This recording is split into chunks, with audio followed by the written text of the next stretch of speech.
Okay, get this. You've got a stack of articles and videos about zombies. Zombies. Yeah. And not just any zombies. Right. We're talking like full-on U.S. military plan for a zombie apocalypse. Wow. Buckle up, because this deep dive is about to get really interesting. Sounds pretty wild. So we've got excerpts from a website called Pasted Text Okay. about a real U.S. military plan. A real one. Oh, yeah. It's called CONPLAN 8888. CONPLAN 8888. Also known as counter-zombie dominance. You're kidding? Nope. And you might be thinking, is this real? Yeah, that's what I'm thinking. And the answer is yes. It's a Yeah. real document, declassified after a Freedom of Information Act request. Wow. But before you start boarding up your windows, Okay. let's dive in and understand what this is really all about. All right. I'm ready. What kind of zombie threats does this plan actually address? Why would the military even create such a thing? Good questions. And what can we learn from it, even if we don't expect a horde of undead at our doorsteps anytime soon? I mean, it's not like The Walking Dead out there, right?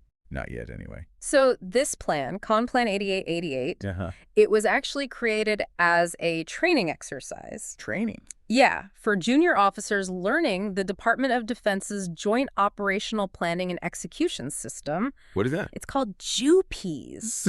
Basically a giant decision-making framework for the entire military. So they're using zombies to teach serious military strategy. Exactly. It's about thinking outside the box. Right. Anticipating the unexpected and adapting to any situation. That's pretty smart. It is. So JOPES, that's... Yeah, so JOPES is all about getting the Army, Okay. the Navy, the Air Force, you Okay. name it, all on the same page, Hmm.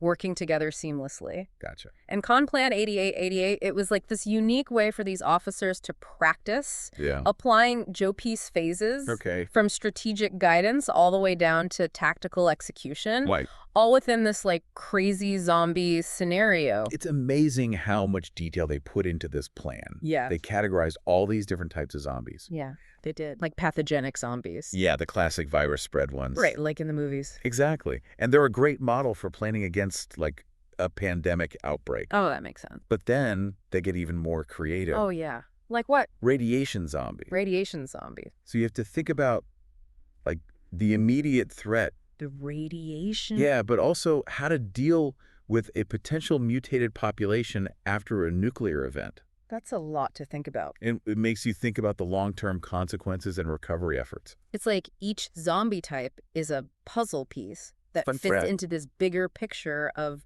real-world disaster preparedness. Exactly. What other types did they come up with? Well, they came up with space zombies. Space zombies. Yeah. What are those? So either extraterrestrial beings that are already zombies, Okay. or humans that get infected by, like, an alien pathogen. Okay, so we're talking alien biohazards, quarantine protocols upon re-entry. Exactly. I mean, that's some next-level thinking. Right, like it highlights how important it is to be prepared. For anything. Yeah, even threats that seem totally outlandish. Right.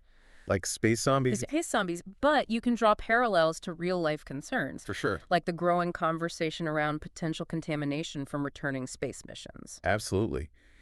CONPLAN 8888, it encourages you to think outside the box. Mm-hmm. And sometimes those crazy scenarios end up being the ones that help you prepare for the unexpected.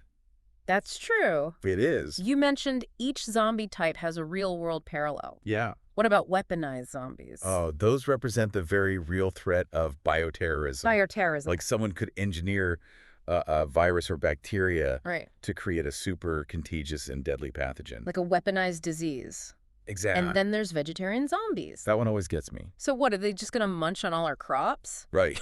Like, what are we going to eat? That's a threat I hadn't even considered. It sounds silly, but it highlights a vulnerability. What's that? Our food supply. Oh, yeah. Any disruption to agriculture, Right. whether it's a natural disaster or a deliberate attack, Mm-hmm. could have devastating consequences. No food. It makes you think about alternative food sources, Right. sustainable farming practices, Yeah. and how to protect our crops in the face of different threats. It makes you wonder what kind of real-world crisis could be even more complex than, like, the most elaborate zombie scenario. That's a great question.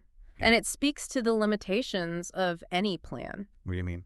Like, no matter how detailed it is, the real world, Right. it's unpredictable. Yeah. There's so many variables. Sure. And being able to adapt Right. is just as crucial as having that solid plan. So CONPLAN 8888 is really about creative problem solving, It is. adaptability, and thinking ahead. Absolutely, no matter how strange the problem seems. This deep dive has given me a whole new appreciation for thinking outside the box. Who knew a zombie apocalypse plan could teach us so much about real-world preparedness? You never know where you'll find inspiration. Now that you've heard about all these different zombie types and the military's approach, Yeah. here's something to ponder. Okay. What would your zombie apocalypse survival plan look like? Ooh, good one. What skills would you prioritize? Think about it. I will. And maybe we'll revisit this question in a future deep dive. Sounds good. Until then, stay curious. I will.